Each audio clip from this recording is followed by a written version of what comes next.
Welcome back everyone to Three Lions TCG. I've got a short and sweet one for you today. Thought I'd do a little spicy pickup video. This past week we actually had a good friend of ours come down and visit us all the way from New Zealand, and he brought some One Piece cards with him, so we'll show some of those today. We did also open some packs this week off camera, so let's go ahead and start with just showing you some of the pulls we got there. Actually didn't do too bad, to be honest. I think we got two of each, like OPO 5, OPO 6, and OPO 9, I want to say.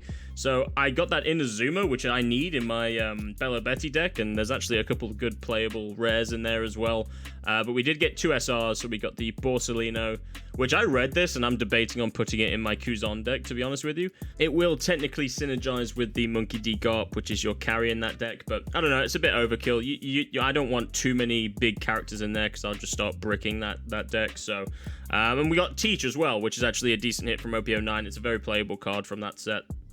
So let's start with some of the freebies that we got from our buddy Potter. He has been on the channel before, a mate from New Zealand, and it was really fun. We actually finally got to meet each other in person. It's been a long time, and he brought some One Piece cards with him, so he's already friends for life after that, right? We've got some nice cards here. Actually, surprisingly, a lot of playable cards, because he really opened a lot of OPO 6, and a bit of OPO 5, but like even 12 he recently opened.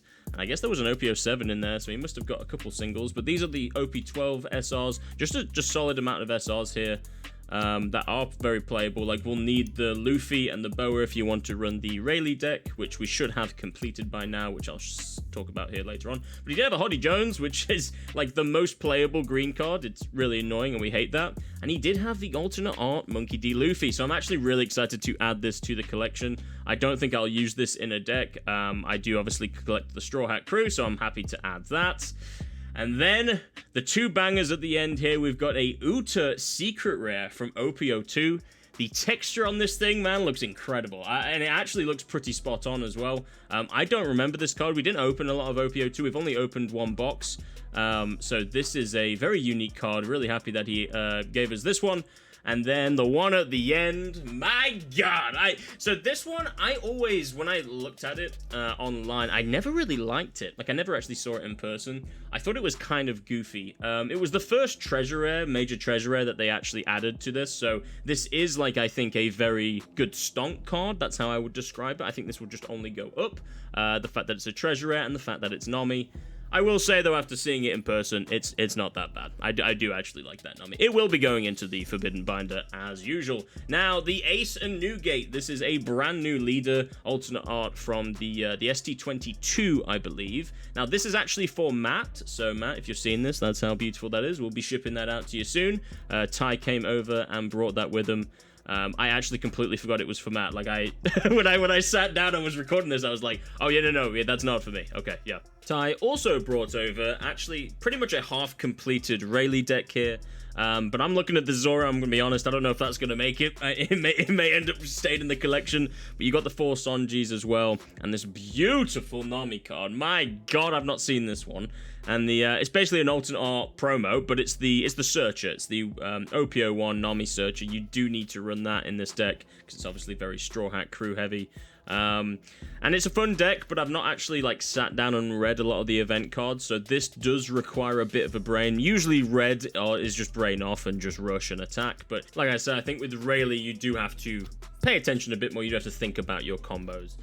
So 2 Boa Hancocks, 2 Luffys, and then 2 Kid Killers. We do have to add a couple more things in there. These Kid Killers are so good, man. If you use it correctly, it's basically a 4-cost 7k rush card. Really solid in this deck. But yeah, so a nice little half complete pretty much Rayleigh deck, and I think with the rest of the pulls that we'll end up getting from OP12, I think we've got that completed. Whether I run it or not, we'll see. But we got some Pokemon at the end too. I'm really excited for these. These are all going to my PC. We've got a beautiful Ghastly from Skyridge here, and I, to be honest, hadn't seen this one before. So it just caught my eye, and I do collect Ghastly, Haunters, and Gengars. One of my favorite ghost Pokemon of all time, so happy to add that. We got a Japanese Tyranitar EX. This was actually surprisingly more expensive than I thought for just what seems like a regular EX card. But it is pretty cool. I hadn't actually seen it before. I do like it's kind of an ultra rare, but obviously it kind of has a full art feel just because he's, slashing through the actual artwork. But yeah, we'll add it to the Tyranitar collection. That would be nice. We did find Giovanni's Magikarp as well. These are in very good condition. quite surprised to find these. We got the Japanese version and the regular English Unlimited. You can just tell from here, the English looks slightly brighter, right? Just something slightly different. The color scheme it's not too noticeable, but it's enough to know that you can tell there's a difference between the Japanese and the English, which is what, of course, I love. We collect Magikarps, we also collect Gyaradoses, and ironically, we can now say we have the PSA 10 Giovanni Gyarados here, and this is obviously its evolution, so I guess this will look nice adding them together, you know, next to each other. I want to get one that isn't graded, obviously, because this is really for the binder, but still pretty cool to now say I have both.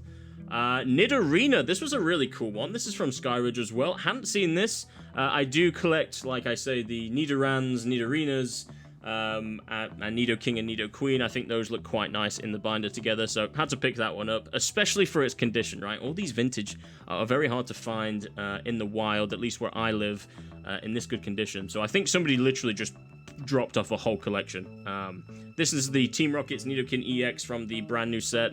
It's just the basic one, so it's not that expensive, but I figured I'd go ahead and add that as well.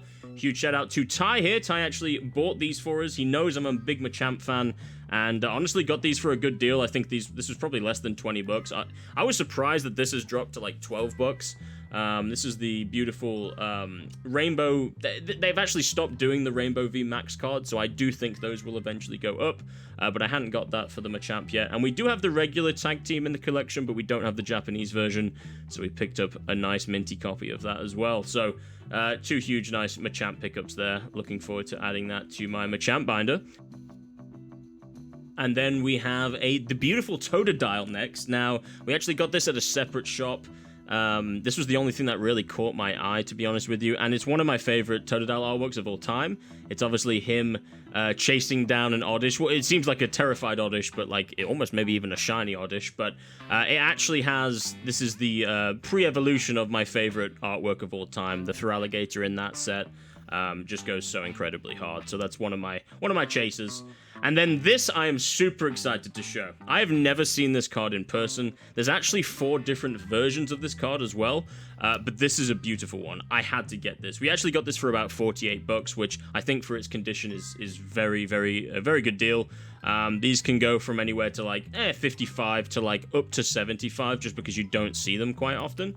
And I've never seen it in my life, so I want to look under the light and see the texture here. This is an Alth lithograph, but this is the dark version, basically. So I think this is from Undaunted, and it's actually the cheapest out of the other 4, but there's definitely texture in between, and it's basically just all the unknown. It's the alphabet. It's such a cool card. Even the trainer on the top is spelt out in the unknown. I'll go ahead and flash the other 3 versions that I've seen. One of these is very expensive. I think I can't remember which one, but I honestly, even though this is the dark version and probably one of the more cheaper ones, it's still probably my second favorite, well, maybe my third favorite out of the other 4 that I saw.